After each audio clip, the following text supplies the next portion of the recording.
저는 그냥 그렇게 해석을 합니다. 우리 종업사님께서 지금도 7월씩 그분도 이제 하시는 말씀이 공부로 돌아가야 된다. 다시 정전의 말씀으로, 대종사님 말씀으로 다시 원점으로 돌아가서 한 발짝 한 발짝 정말로 이렇게 정도로 가야 된다. 그런 말씀을 이렇게 계속 하시는데 그런 말씀을 이렇게 하셔도 그 말씀에 부정하는 사람은 하나도 없어요. 다 공감해요. 공감하는데 그런데 그런 말씀의 실체를 조금이라도 이렇게 만날 수 있는 데는 이 모임인 것 같아요. 솔직한 얘기예요. 제가 절대로 더 보탠 얘기가 아니에요.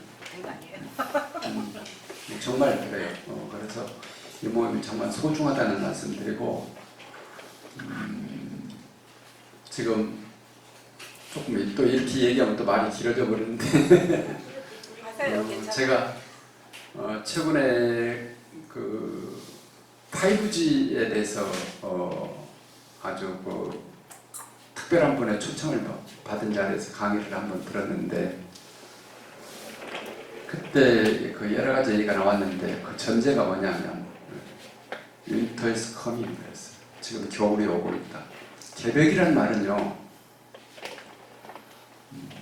좋게 말하면 그것이 굉장히 긍정적인 말이지만 또 다른 면으로 보면 무서운 말이에요. 개벽이란 말은 심판기. 우리 대종경에 보면 지금은 정의 심판기라 이런 말씀이 있어요. 심판기란 말이 무슨 뜻이죠? 지금은요, 지금 5G 시대가 이게 그 Winter is coming 그런다고 그러는데 심판기란 말은 다른 말이 아니고 무엇이 진짜인지 무엇이 거짓인지가 이제 비로소 구분이 돼요. 그동안에 비슷한 것들이 다 올라왔어요. 다 올라왔는데 이제는 그것이 명백하게 가려지는 때가 왔어요. 그런데 사회 각 분야에서 그래요. 개인도 그렇고 기업도 그렇고 나라도 그렇고 모든 단체 조직도 다 마찬가지, 종교도 마찬가지. 심판기예요 지금. 그러니까 이제 정말로 그 개벽에 맞는 그 심판에 맞는 그 내용을 가지고 있는 곳은 살아남을 거고요. 그렇지 않은 데는 점점점 어쩐지 우연자연하게 퇴출돼요. 지금 요즘 그 세상의 종교에 대해서 아주 굉장히 엄중한 잣대를 들이대죠. 그거 보이죠? 우리 교단 내에도 심판받아야 될 요소가 많이 있고요. 그럼에도 불구하고 저는 이제 우리 원불교는 그 심판기에 말하자면 마치 그 노아의 방주 얘기처럼 그 살아남아야 될 것이 있어요. 그 씨앗을 우리가 가지고 우리가 지키고 있으면 그것은 이제 그대로 그냥 이렇게 번성되고 확장되는 거예요. 그러니까 그 사명을 우리가 가진 것이 아닌가. 그거에 대해서 스스로 누가 이건 책임지라고 해서 지는 게 아니고요. 여러분들 개인이 아니에요. 이 공부에 대해서 적어도 이 정도의 그 생각과 깊이를 가지고 있는 사람들은 이미 내 개인을 넘어선 거예요. 여러분들에게 주어진 것은 이 대종사님의 교법을 후대에 이렇게 전환하고 하는 그런 사명이 우리한테 주어졌다. 이런 책임감을 좀 가졌으면 좋겠다. 여기에는요, 나이가 좀 먹었다 안 먹었다 이것도 소용이 없고요. 남자다 여자다 이것도 소용이 없고 제가다 출가다 이것도 아무 구분이 없어요. 그거 아무 상관이 없어요. 다만 그 뜻을 알아서 스스로 그 책임을 감당하겠다고 지는 사람은 지는 것이고 그렇지 않은 사람은 못 지는 거예요. 그게 심판기 같아요. 그러니까 좀 그래서 그냥 말이 또 무거워졌죠. 저는 말을 하면 무거워지는 특징이 있어요. 네, 근데 여러분들 기생충이라는 영화 보셨어요? 네. 보셨죠? 어떻게 보셨는지 모르겠는데 저는 그렇게 그 기생충이라는 영화를 보면서 그런 감상이 들었어요. 그 봉준호죠? 봉준호라고 하는 사람의 나는 영화 스타일을 별로 좋아하는 스타일은 아니에요.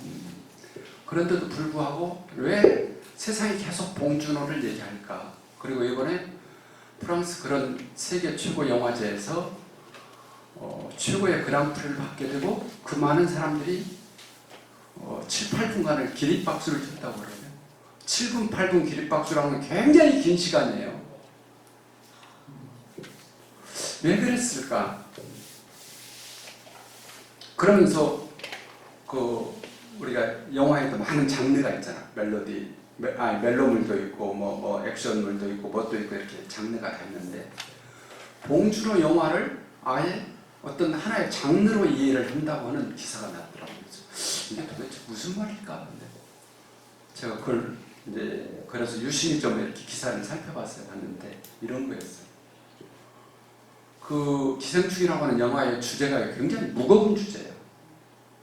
사회 경제적 불평등 문제를 다루고 있는 굉장히 세계적으로 가장 핫한 주제를 현재 다루고 있는 거죠. 그걸 보면 그런 게 보이죠. 그런데 그런 무거운 주제를 다루고 있음에도 불구하고 그것을 다루는 방식은 매우 이게 유쾌함, 맞아, 일종의 코미디 같은 방식으로 그걸 다뤄요. 내가 그걸 보면서 이게 원불교구나 내가 그렇게 생각했어요. 이게 무슨 말이냐면 종교라는 것은요, 아무리 우리가 이 종교라고 하는 것을 이렇게 돌려 말하고 해도 종교는 삶과 죽음의 문제를 다루고 또 행과 불행의 문제를 다루고 고와 악의 문제를 다루기 때문에 그 문제가 무거울 수밖에 없어요. 그렇죠? 매우 깊은 사람으로서 할 수 있는 가장 깊은 주제를 다루는 게 종교예요. 근데 옛날의 종교들은 그런 주제를 똑같이 우리도 그 주제를 다루고 옛날에 서가모니 부처님이나 예수님이나 공자님이나 이런 분들도 그 주제를 다뤘는데 옛날의 종교들은 그 주제를 해결하기 위해서 출가를 하거나 산속으로 들어가거나 또 산속에 들어가서 해결이 안 되면 어떻게 해요? 토굴에 들어가거나 토굴에 들어가서도 안 되면 생사를 걸고 정진을 해요. 그 문제를 풀기 위해서. 근데 우리 대종사님은 그 문제를 풀으라고 하면서 일상에서 풀으라는 거예요. 밥 먹는 자리에서 풀고 부부 사이에 풀고 그 문제를 거기서 해결하라는 거예요. 지금요. 난 그러잖아요. 난 그래서 그 봉준호 트렌드하고 우리 트렌드가 맞아요. 이것이 굉장히 핵심 주제를 다루는데 그것을 다루는 방식은 매우 일상, 내 지금 이 자리, 내 가장 가까운 지금 거리에 지금 이 자리에서 그것을 말하면 이제 해결해 나가는 점에서 봉준호 트렌드가 원불교 트렌드하고 같다. 제가 그렇게 해석을 해봤어요. 그러니까 그래서 저는 이제 우리 불교나 원불교가 차이가 없어요. 차이가 없는데 그럼에도 불구하고 원불교와 불교는 하늘과 땅 차이. 그러니까 주제는 불교나 우리나 똑같아. 응? 불교도 공을 다루고 우리도 공을 다루고 불교도 생사 문제를 논하고 우리도 생사 문제를 논의하고 우리도 고랑의 문제를 하고 불교도 고랑의 문제를 다루는데 불교는 그것을 위해서 산 깊이 들어가고 토굴로 들어가고 말하자면 그 세상을 벗어나서 그것을 해결하라고 자꾸 요구하는데 우리는 지금 이 자리 벗어나지 말고 지금 네 앉은 자리에서 해결하라는 거예요. 응? 밥 먹는데 그 진리가 있고 부부 사이에 부부 삶에 그 진리가 다 들어있는 거다. 그 속에서 알아차리고 그걸 공부해내는 거다. 저는 이제 그렇게 생각을 해요. 그래서 봉준호 영화가 저는 그 영화 보고도 지금도 두 번 보고 싶은 생각은 없어요. 막 좀 약간 잔인한 장면들이 좀 나오고 그래요. 그렇죠? 그래서 별로 저는 좋아하는 영화는 아닌데 그래도 봉준호 트렌드라고 하는 것이 시사하는 바가 굉장히 크구나. 그러니까 원불교는요. 일상을 떠나지 않고 공부하는 방식은 전부 헛가라고 봅니다. 전부 일상에서 하는 거예요. 일상에서.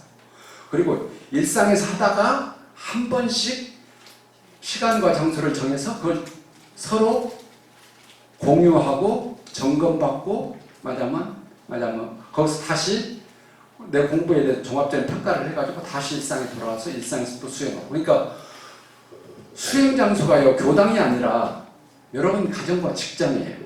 그리고 교당은 뭐 하는데요? 네, 모여서 문답감정 회원하는 곳이에요. 수행은 어디서 한다고? 누구하고 한다고? 네, 그렇죠. 남편하고 하고.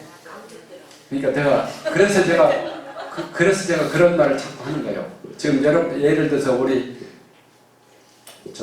누구지 효인 씨가 아진이가 나한테 왜 생겼을까? 응? 아진이 아빠를 내가 왜 만났을까?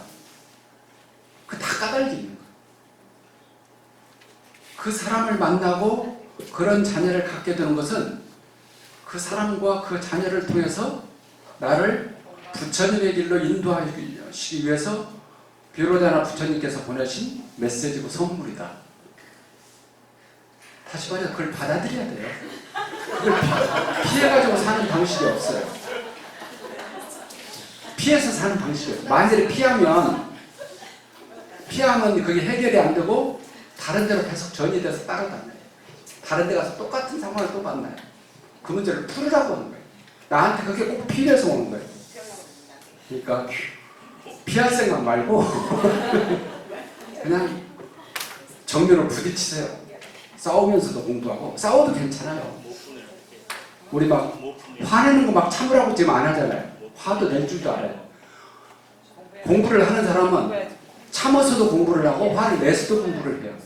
근데 공부를 못한 사람은 참으면 병되고 화를 내면 인격이 타락돼요. 그러니까 다른 게 없어. 답은 공부예요. 그러니까 공부 위주 교화죠. 그런 말이 있는 거예요. 공부가 키포인트예요. 공부. 저는 그것만 내가 확실하게 내 손에 이렇게 딱 줄 수만 있으면 내가 여기를 가도 아무 문제가 없고 저기를 가도 아무 문제가 없어요. 내가 이런 일을 당해도 괜찮고 저런 일을 당해도 괜찮아요. 예를 들어서 우리가 내일 아침에 나한테 일어날 일을 우리가 예상할 수는 없어요. 그렇죠? 예상할 수 있어요? 예상을 못해요. 그러나 내가 만일에 그것을 딱 손에 쥐고 있다면 내일 어떤 일을 만나도 나는 공부할 수 있고 성불할 수 있고 말하자면 세상을 자신 있게 살아나갈 수 있는 자신은 있죠. 그것은 내가 자신할 수 있죠. 닥치지 않더라도. 그렇죠? 그러니까 그런 거예요. 그러니까 그 공부 잘 못하는 사람들이 자꾸 그뭐 점치는 것처럼 비슷하게 얘기하는 거지. 그건 다 가짜고 진짜 공부인은 그건 아무도 내 미래에 대해서 알 수가 없어요. 알 수가 없는데 다만 그래도 어떤 상황이 오더라도 나한테 그것을 말하자면 견뎌낼 수 있고 또는 견뎌낼 수 있을 뿐만 아니라 그것을 내가 능히 운전할 수 있고 또 더 나아가서 그것을 즐길 수 있고 그럴 수 있는 그 어떤 그 어떤 것이라고 제가 표현을 했는데 그거 하나만 가지면 아무 문제가 없다. 그런 생각이 들었는데 그 포인트가 다른 게 아니라 이 법신불 이론상 이게 좀 그래서 이게 화두처럼 이렇게 돼 있는 거고 이것이 다른 말로 말하면 우리가 이게 대소유무죠. 진리가 어떻게 생겼다고? 우리가 진리를 본받아서 진리에 맞게 살아야 되잖아요. 좀 마음을 잘 쓰자 오래 구호가 그러시죠? 마음을 잘 쓰려고 하면 그 전제가 뭐가 돼야 돼? 마음을 알아야 돼. 마음이 어떻게 생겼는지를 알아야 된다. 근데 마음이 어떻게 생겼어? 크게 물론 이제 마음을 설명하는 방식도 여러 가지가 있을 수 있는데 대체로 크게 세 가지가 있다. 하나는 원래 없다. 근데 경계를 따라서 생겨난다. 그리고 그게 끊임없이 생멸한다. 지금 그런 세 가지죠. 그게 대소유무 그러죠. 그것을 그대로 내 공부 행동 강령으로 표현한 교리가 뭐예요? 온전한 생각으로 취사하자 그런 거예요. 대소유무를 그대로 옮겨놓은 것이 온전한 생각으로 취사하자 그런 거죠. 그러니까 그것만 가지고 늘 하는 거예요. 그러면 처음부터 뭐 그게 잘 되냐? 안 되죠. 당연히. 처음에는 안 되지. 그래서 처음에는 공부로 바로 직입하면 좋죠. 근기가 높은 사람은 공부로 바로 직입해서 뭐 두말할 것도 없이 이렇게 가지만 이제 그건 아주 상근기가 그런 것이고 그렇지 않은 사람들은 이 법과 진리와 회상과 스승에 대해서 신심을 가지고 가는 거예요. 신심을 가지고 가. 그러면 신심을 가지고 공부하다 보면 넘어져요. 넘어지죠? 그러면 어떻게 해야 돼? 일어나야지. 뭘 그걸 고민해. 근데 또 했는데 또 넘어졌어. 어떻게 해야 돼? 일어나요. 근데 왜 못 일어날까 우리가 넘어지면? 믿음이 없어서. 응? 신이 부족해서 다리에 힘이 없어서. 다리에 힘이 없어서. 우리 넘어지면요. 넘어진 거에 대한 그 어떤 그 흔적을 내가 기억하게 돼요. 그래가지고 그것 때문에 두려움이 생겨. 내가 지난번에도 넘어졌지. 이번에 또 일어나면 또 넘어질 건데. 그런 생각 때문에 못 일어나. 애기들은요. 난 그래서 내가 금강경 예화를 읽을 때 애기들 얘기를 많이 들어요. 이게 이제 갓난아이가 두 발로 서서 걷잖아요. 그래갖고 이렇게 걸음을 뛰잖아. 걔들이 그 두 발로 일어서서 걸음을 뛸 때 몇 번이나 넘어져서 가지고 그게 걸을 수 있을까? 네? 나도 그걸 지금 내가 데이터를 찾아보려고 아무리 찾아도 못 찾겠어. 누가 찾으면 나한테 얘기 좀 해주시오. 근데 하여간 수도 없이 넘어졌겠죠. 근데 왜 애기들은 넘어지면 일어날까? 모르는 게 아니라 지나간 것에 대해서요. 걔들은 생각이 없어요. 그냥 일어날 뿐이에요. 그러니까 일어나는 거예요. 어른들은 못 일어나요. 어른들은 못 일어나. 그 사량개교 때문에 못 일어나는데 애기들은 넘어져도 또 일어나. 넘어지면 또 일어나. 넘어지면 또 일어나. 그러니까 가는 거예요. 그러니까 그 전에 대산종사께서 제가 대학 1학년 때 제가 문답을 할 때 그 말씀을 한번 들었어요. 제가 공부를 한다고 이렇게 그 표준을 써놓고 공부를 하면 이게 한 달쯤 가면 또 흐지부지 돼요. 공부에 이걸 막 쫙 이렇게 계획 세워가지고 책상에다 붙여놓고 정진 계획서를 막 붙여놓고 이제 하는데 한 달쯤 가면 하나 무너지고 두 개 무너지고 나중에 다 무너져. 그러면 또 그냥 말진 않잖아요. 처음에는 에너지가 있으니까 또 이제 계획 짜가지고 또 해. 그럼 또 무너져. 또 계획 짜가지고 또 해. 또 무너져. 근데 두 번, 세 번 무너지는 분들은 안에서 또 이런 질문이 또 나와요. 너 지난번에도 계획 세웠다가 무너졌잖아. 그게 안에서 올라오더라. 그래갖고 그것 때문에 이제 번뇌가 돼. 그래갖고 마음이 복잡해져. 못하겠어요. 그래갖고 그냥 공부가 안 된다니까. 그런 생각을 한번 해가지고 그게 굉장히 힘들었던 적이 있었어요. 그래서 한번 멈췄더니 대산종사께서 그때 아주 명료하게 그냥 이렇게 1초도 지체하지 않고 바로 저한테 해주신 말씀. 야 이놈아 10번을 넘어져도 11번째 일어난 놈은 간다. 근데 10번을 잘 가다가도 11번째 넘어져갖고 못 일어난 놈은 못 간다. 그럼 공부가 명료한 거죠? 네. 공부는 그냥 하는 거예요. 내가 몇 년 했다. 뭐 어떻게 했다. 이거 아무 소용없는 거예요. 그냥 하는 거예요. 경계는 끊임없이 올 거고요. 그러면 그 경계에 따라 계속 공부하는 거예요. 하고 그러다 보면 힘이 생기지 않을까. 그러니까 그렇게 우리 이제 여기 계신 분들이 우리 교단을 책임진다는 생각을 가지고 그래 여기 지금 저는 그래 우리 교단의 지금까지 우리 교단의 모습을 이렇게 만들 때 지금 우리 선배들 세대들 지금 우리 원로원 수도원에 계시고 제가 주위에 수많은 그런 후보 어른들이 계시잖아요. 이분들이 정말로 초창에 정말 어려울 때 그때는 먹고 사는 것 자체가 어려울 때인데 그것을 다 견디면서 이 일상의 토대를 만들었어요.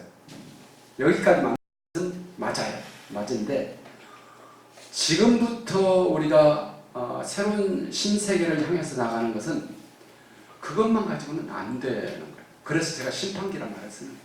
만일에 그런 방식만 가지고 계속하면 우리는 미래를 뚫고 나가서 신세계로 나갈 수가 없어요. 그러니까 어쨌든지 그냥 공부하는 거예요. 그리고 저는 말이 자꾸 길어져서 큰일 나요. 끊어지지가 않네. 딱 하나만 더 할게. 언제부턴가 생각이 그렇게 정리됐어. 여러분들은 세상에 소중한 것이 많죠. 제일 소중한 게 뭐예요? 처자식이요. 그렇죠. 그렇죠. 실제로 처자식이 중요하죠. 우리는 처자식을 위해서 어떤 고생도 달다 하고 어떤 희생도 다 감내하죠. 그리고 때에 따라서는 그냥 나를 던지기도 하죠. 그럴 만큼 처자식이 중요한 거예요. 근데 제가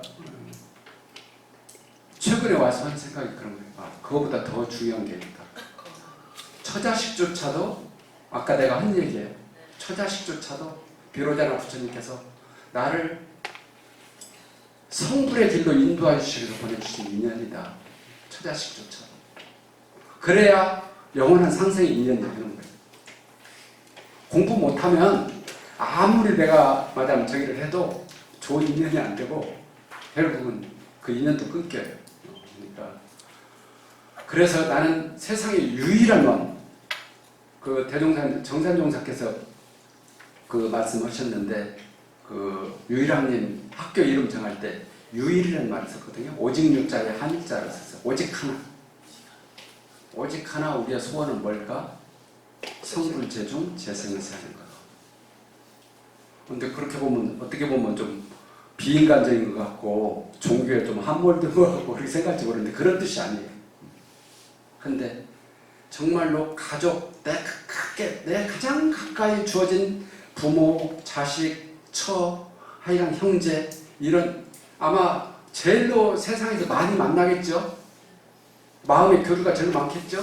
그 말은 다른 말로 말하면 경계가 제일 많은 거죠.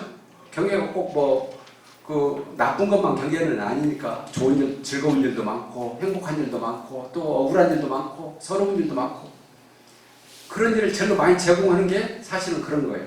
그런 가족이고 그리고 이제 그 밖에 또 친구 뭐 이런 분들이 있겠죠. 또 직장 동료 이런 사람들. 이 사람들이 나한테 공부를 할 수 있는 기회를 제공하는 굉장히 중요한 인연들이에요. 그게 소중한 거예요. 그러니까 여러분들이 그렇게 근데 그런 인연을 전부 소중하게 내가 생각하고 공부하면 그 인연들이 다 상생의 인연이 될 거잖아요. 응? 그러니까 이렇게 주변에 그냥 인연 좀 이렇게 인연에 힘들어도 하는 사람이 너무 많아요. 너무 많은데 직장에 가면 직장에 꼴 보기 싫은 사람이 있고 그냥 뭐하고 근데 그분들을 통해서 내 부족한 점을 비로자나 부처님께서 채우시기 위해서 저분을 나한테 보냈다. 이렇게 받아들이면 그게 이렇게 수월해지는 느낌이 들어요. 수월해지고 또 이렇게 맞아. 결국은 또 그분들하고 좋은 관계가 또 돼요. 다 해소가 돼요.